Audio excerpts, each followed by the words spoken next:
Hi. Hello guys, welcome back to my channel. If you are brand new here, my name is Nikki and this is my book nook. Today we are talking about Archer's Voice by Mia Sheridan. This book has been on my TBR for I can't even tell you how long. It's been sitting on my shelf for so many months, just staring at me, taunting me. It's funny, I feel like books seem to come in waves, like in their popularity, and like this book has been consistently talked about for well over the last year. Like I always see it, but for some reason, like the last month, every person on my feed is reading this book. So I'm like, fine, you guys convinced me, I'm gonna do it. And I just have so many thoughts. I'm gonna give you guys a spoiler-free sort of synopsis, just generally talk about this book in the beginning, but then I do wanna take a minute or two to kind of dig into spoilers and like what really happens in this book and my thoughts for those of you that have read it. So check the description. I'll say when spoilers start and I'll also say it in this video. Obviously, I'll give you ample warning, don't you worry, but yeah.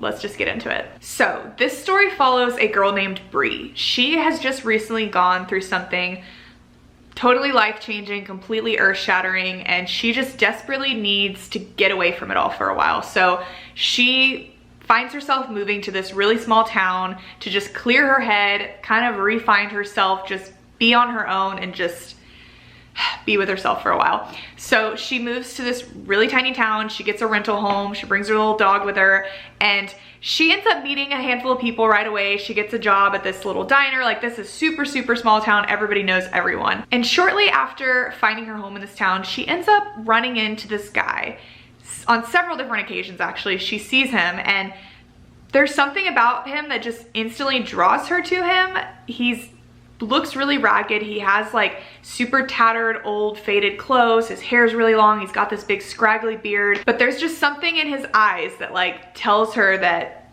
she needs to know him and that he's, you know, just a good person. But every time Bree tries to communicate with him, he doesn't say anything. Like, he just doesn't respond. And she ends up hearing from her little friends she's made in town. She ends up asking about him and is like, who is this guy? And they're all immediately like, oh, that's Archer Hale. Stay away from him. Like, there's all these crazy stories about who Archer Hale is surrounding him. Again, small town, rumor mill, but everyone's like, he's a mute, he doesn't speak. Some people are like, oh, he's crazy. Some just think he like went through something really bad, or everyone knows he had some sort of accident and there is some sort of reason he doesn't speak, but no one seems to really have the story straight or really know who Archer Hale is. And so even though Bree and Archer have never said a word to each other, she really just can't get him off of her mind. And then it just so happens that she is out walking her dog, and her dog runs away from her and into this person's yard, and she walks in, and you'll never guess whose yard it is. It's Archer's. And basically, they end up kind of finding a way to communicate with one another. I won't really go too far into that. You'll have to read it for yourself. But Bree and Archer do end up sort of like bonding over really hard things that each of them have been through. You can tell Archer is a person that's been very closed off and secluded from literally just like society for a very long time. Like, he's kept to himself. He doesn't speak to anybody. Like, he's just been completely on his own for a very long time. And Bree is really the first person that has seen him in, you know, nearly 2 decades. And it's just a really beautiful story. A lot of things happen. There's a lot of like twists and turns and other elements to this story. Again, with the small town, there is a rumor mill, and a lot of what is said about Archer is rumors, but there's obviously some truth to it and some reason for why he doesn't speak and why he is the way he is.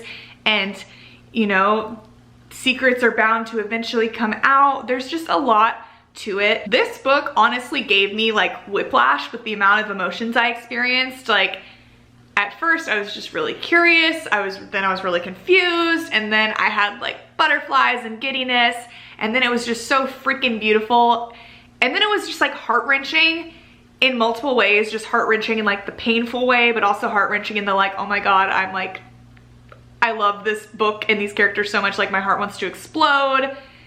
And then it was devastating, and then again I was confused. Like, there were just so many emotions that happened throughout it, but once it wrapped up and ended, it was so beautiful. I feel like I had a few like qualms about this book throughout it where I was like, I don't know. But every single thing really did sort of work itself out. Without really giving much away, I will generally say this is a very insta-lovey story, which genuinely, usually, makes me puke. I don't love insta-love. To me, it's just like really unrealistic. And it still was insta-lovey. I'm not gonna say that it wasn't. There were parts of it that kind of made me gag a little bit, but my fear going into it was that this was just gonna be like a perfect story. Just an instant, like, these two people have been through so much. They found each other, all is well, perfect, like butterflies and rainbows. Like, I thought it was going in that direction, and when I felt that way, I was kind of like, don't love this, but lots of like twists and turns were thrown into it that I feel like really just made it really well done and made me really satisfied in the end. Still kind of insta-lovey and still a little gaggy, but I won't write it off for that. Also, another thing about it, and I don't feel like this is really an issue with the book. I think this is just maybe an issue with me and like a lot of books I've been reading recently. So many books I just feel like are like this trauma dump situation. It seems like recently every book I'm reading, it's like every character has been through the most horrific, traumatic events and circumstances in their life. They all have like the worst parents you could ever possibly imagine that just treated them horribly and scarred them for life. And sometimes I'm just like, is this really necessary for this story? Like, did it need to be to this extent to get across the point that like, okay, people have baggage, you know? I'm not gonna like say right now what happened with Brie and her personal trauma, like, but for me, it was just a lot. Like, there were aspects of it, I'm like, this didn't need to be a part of it. It could have simply been this and that would have been more than enough. Like, it didn't need to be that intense and crazy. And also, I mean, Archer's story was just, once we learned everything, it was crazy and my jaw hit the floor. But yeah, overall, it was really freaking good. And my heart hurts. I literally just finished it, like not even 5 minutes before I sat down to film this video, because I'm like, I just want to talk about it. But this is the end of the spoiler-free section of this video. I am just gonna say, go and read it for yourself, see how you feel about it.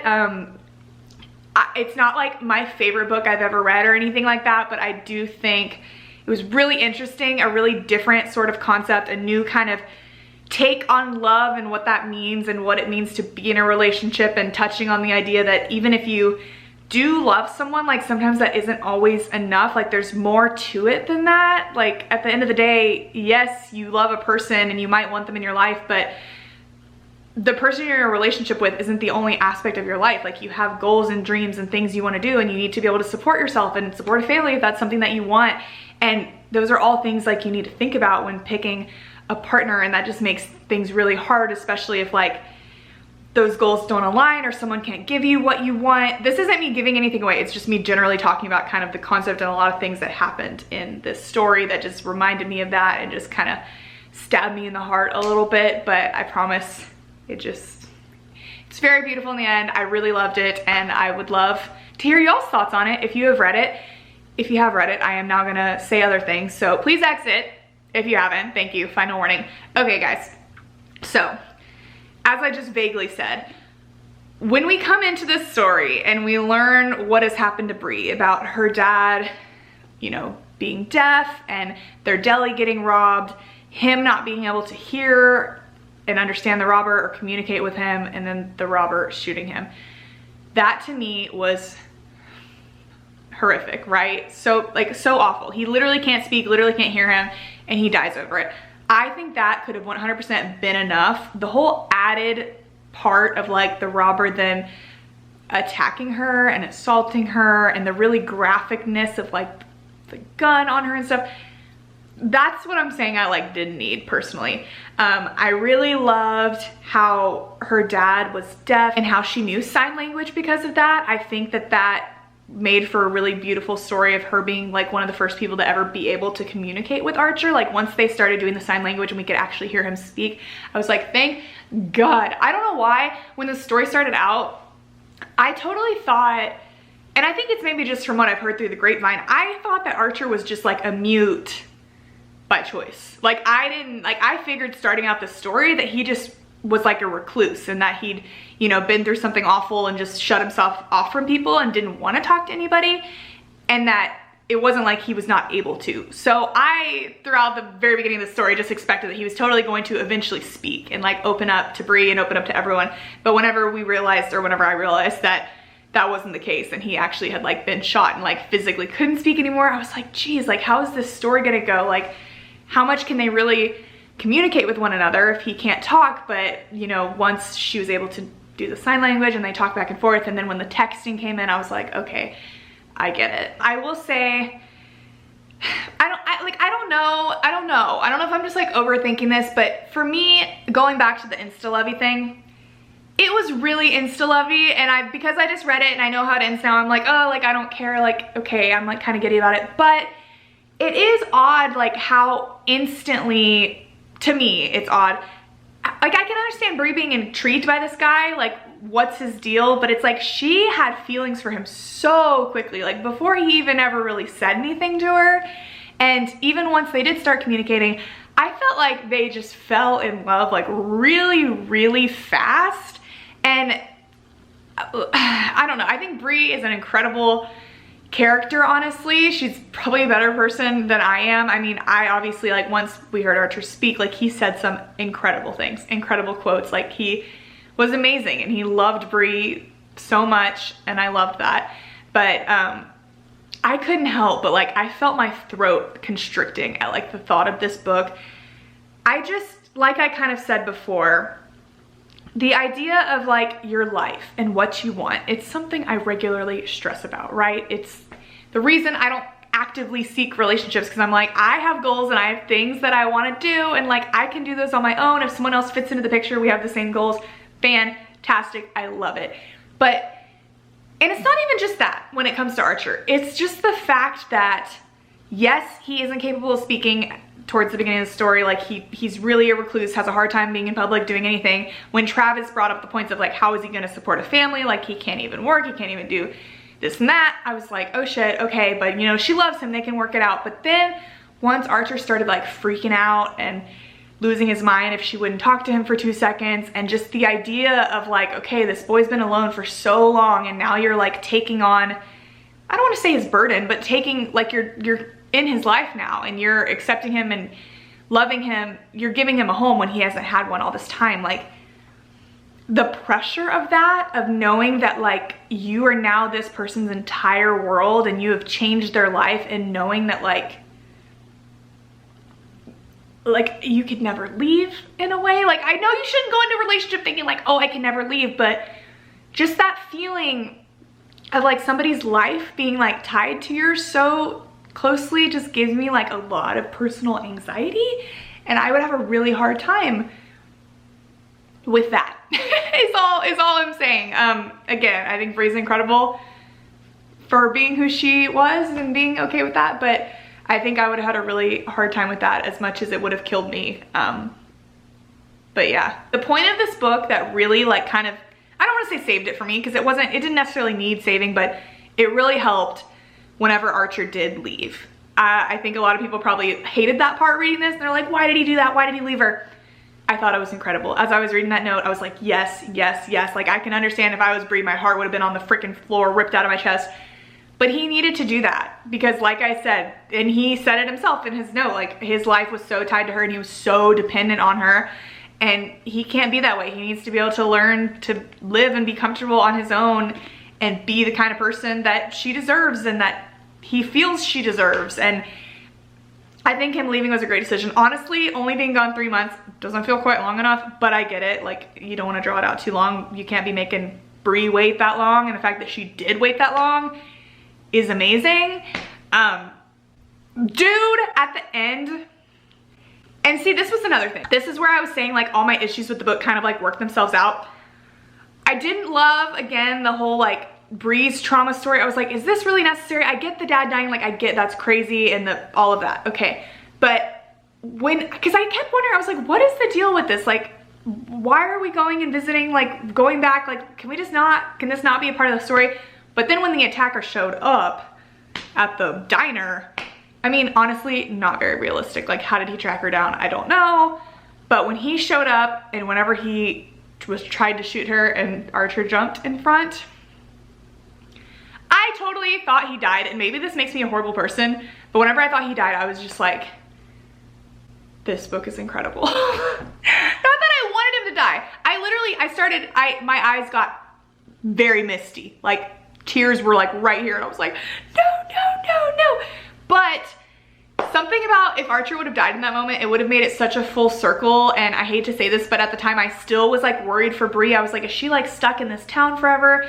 And like, how is he gonna work? Like I still didn't know like what was gonna happen, or if he, like the idea that he was gonna take over the town, that wasn't in my mind. I didn't think that was gonna happen. So I still was a little worried for Bree, and I was like, okay, if he died, this would have been a really full circle moment of, you know, he was alone for so long, he found Bree, he got to be in love, he got to understand unconditional love, and he got to save her in the end. And, you know, then he got to pass away, and then she got to kind of go on and live her life with a person that could communicate. I sound like a horrible person. That sounds really horrible. I didn't want that. I just thought like if that would have happened, I would have literally sobbed, but I also would have been like, damn, like, you know, he got his like love before he died. I'm glad he didn't die, don't worry. Like, but they made it sound like he died. Like I know that was the point.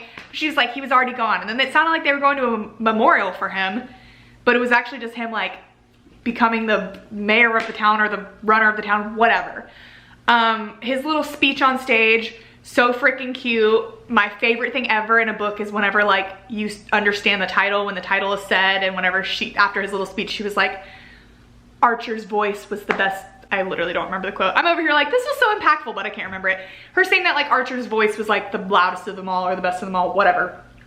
And then them having kids and getting everything they wanted. It was downright beautiful and I loved it. So yeah, those are my thoughts. I thought it was a great book. It had its moments where I was like, I'm not sure. And then it worked itself out, and so many quotes, so many highlights. Yeah, I thought it was great. I would love to hear what y'all thought about it. Please leave all your comments down below. If you've read any other books by Mia Sheridan and you recommend them, would love to hear them. I know of a few, but I'm definitely interested in checking her out more. But yeah, that is it for me today. Thank you guys so much for watching, and I will talk to you very soon. Bye.